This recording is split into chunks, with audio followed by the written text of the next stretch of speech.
What NASCAR has just announced is fantastic for some, but horrible news for others. We're looking at you, Hendrick and Roger Penske.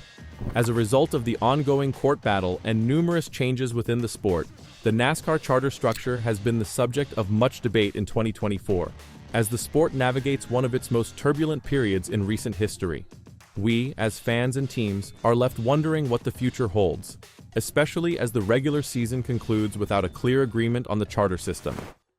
This unpredictability has an impact on both the sport's structure and its financial and operational stability.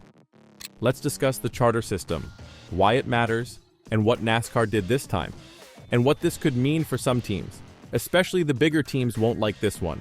And hopefully for NASCAR, this new way of doing business won't cost them in the long run. The charter system was first implemented in 2016. It was intended to provide stability to teams and make it easier for them to obtain financing. A charter guarantees a team's entry into each race and a share of the prize money. This system increases the value of teams beyond their physical assets. Sponsors, for example, can see the long-term benefits of working with a chartered team, which adds another layer of financial safety. However, what they couldn't foresee back then is what a mess it would become in 2024 and beyond when they went back to the negotiating table. There are currently 36 charters, each with performance standards. If a team finishes in the bottom 3 for 3 years in a row, NASCAR may regain its charter. Teams can only have 4 charters. However, this could soon change as well. The existing charter agreement was set to expire in 2020, but was extended.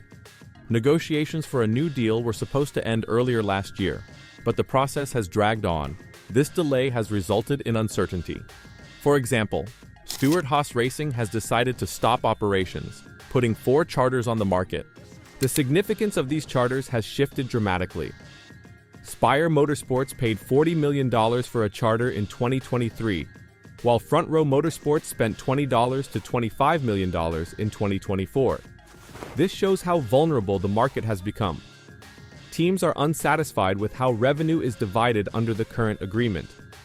NASCAR earns 51% of the broadcast deal revenue, followed by teams, 39%, and racetracks, 10%.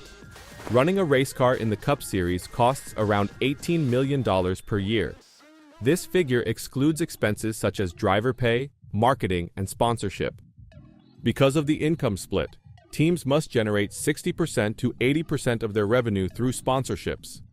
This reliance on sponsorships creates financial strain.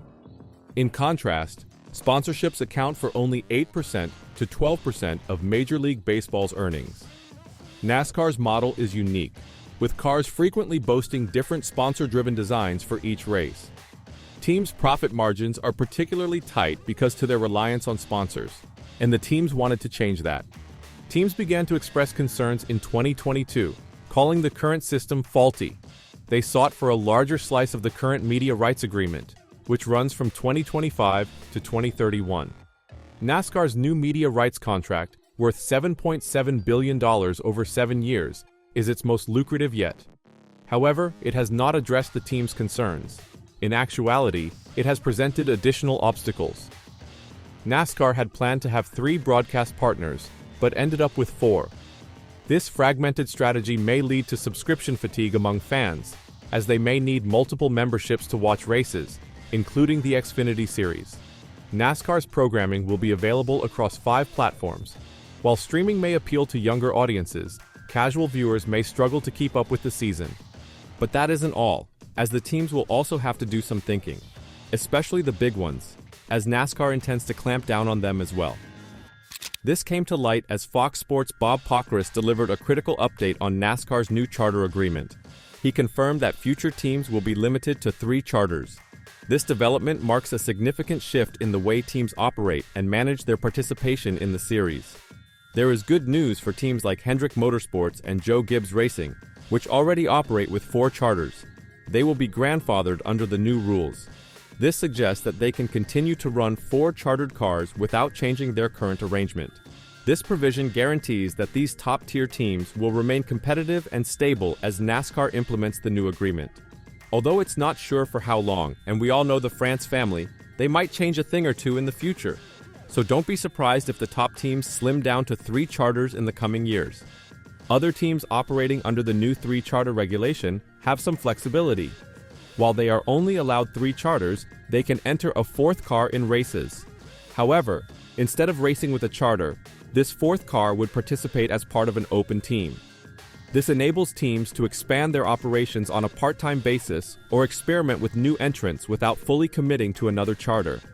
This rule is part of NASCAR's efforts to provide structure and balance to the series. NASCAR may reduce the number of charters available in order to manage expenses, stimulate competition, and make it easier for new teams to enter the sport. At the same time, grandfathering in larger teams helps to preserve the sport's current dynamics.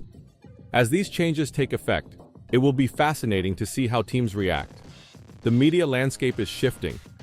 Traditional television viewership is declining.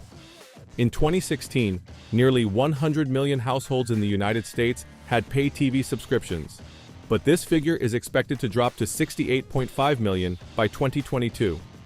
Streaming is becoming more popular, but it is still a perilous idea. Broadcasters are hesitant to sign long-term contracts since the future of media is unpredictable.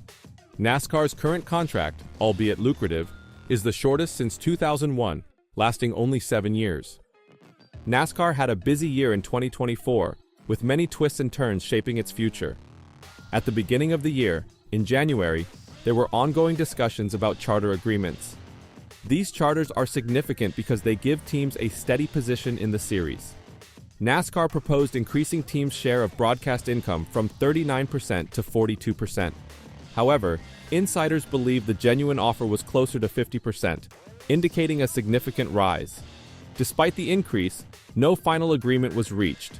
Therefore, NASCAR had to extend the negotiation deadline. By February, the mood had become more strained.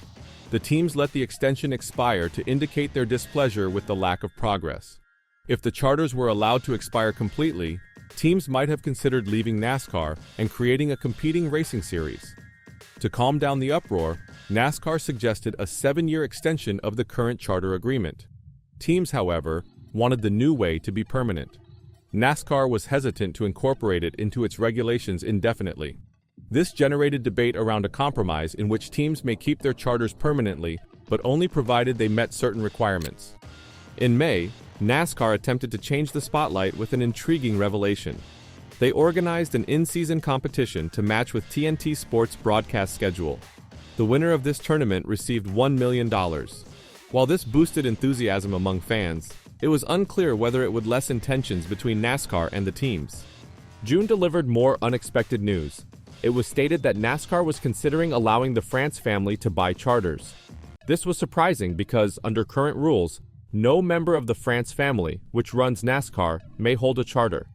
They may be influenced by the example of Roger Penske, who owns IndyCar and one of the series' teams. However, some teams may be uncomfortable with this concept. Along with this, discussions of a cost cap and allowing private equity firms to invest in charters began to develop. Behind all of these events lies a much bigger picture. NASCAR plans a big overhaul in 2025. They are making big changes to their internal processes to improve efficiency and concentration. For example, NASCAR President Steve Phelps has taken on a more strategic role, and Chief Operating Officer Steve O'Donnell has taken on new responsibilities. Another notable improvement was the merger of NASCAR's sponsorship and media divisions, which improved alignment between two closely related areas. What NASCAR has announced is undeniably transformational, indicating a watershed moment for the sport's future. The 3-charter limit is likely to reconfigure team strategy and shift the series' competitive dynamics. While grandfathering top-tier teams like Hendrick Motorsports and Joe Gibbs Racing provides stability, it also raises concerns about the balance between developing young talent and maintaining the dominance of established powerhouses. This delicate balance is likely to influence NASCAR's future for many years to come. One of the most visible difficulties is the financial burden on teams. The existing income model, which is primarily dependent on sponsorships, emphasizes the importance of a more equitable revenue-sharing arrangement. While the projected rise from 39% to 42%, or perhaps 50% of media revenue is an improvement, it falls short of addressing the core cause, the sport's reliance on external finance. A better financial base may allow smaller teams to compete more successfully, resulting in a more level playing field. The changing media landscape adds another level of difficulty. With NASCAR content now available on various platforms, fan accessibility may become an issue. While streaming appeals to younger people, the fragmented nature of broadcast arrangements may alienate casual viewers, potentially reducing the sport's following. As NASCAR prepares for a major restructure in 2025, the issue remains: will these reforms strengthen the sport's foundation or worsen current disparities? Only time will tell. For the time being, the road ahead is as exciting and unpredictable as any NASCAR race. Let me know your opinions in the comments section below.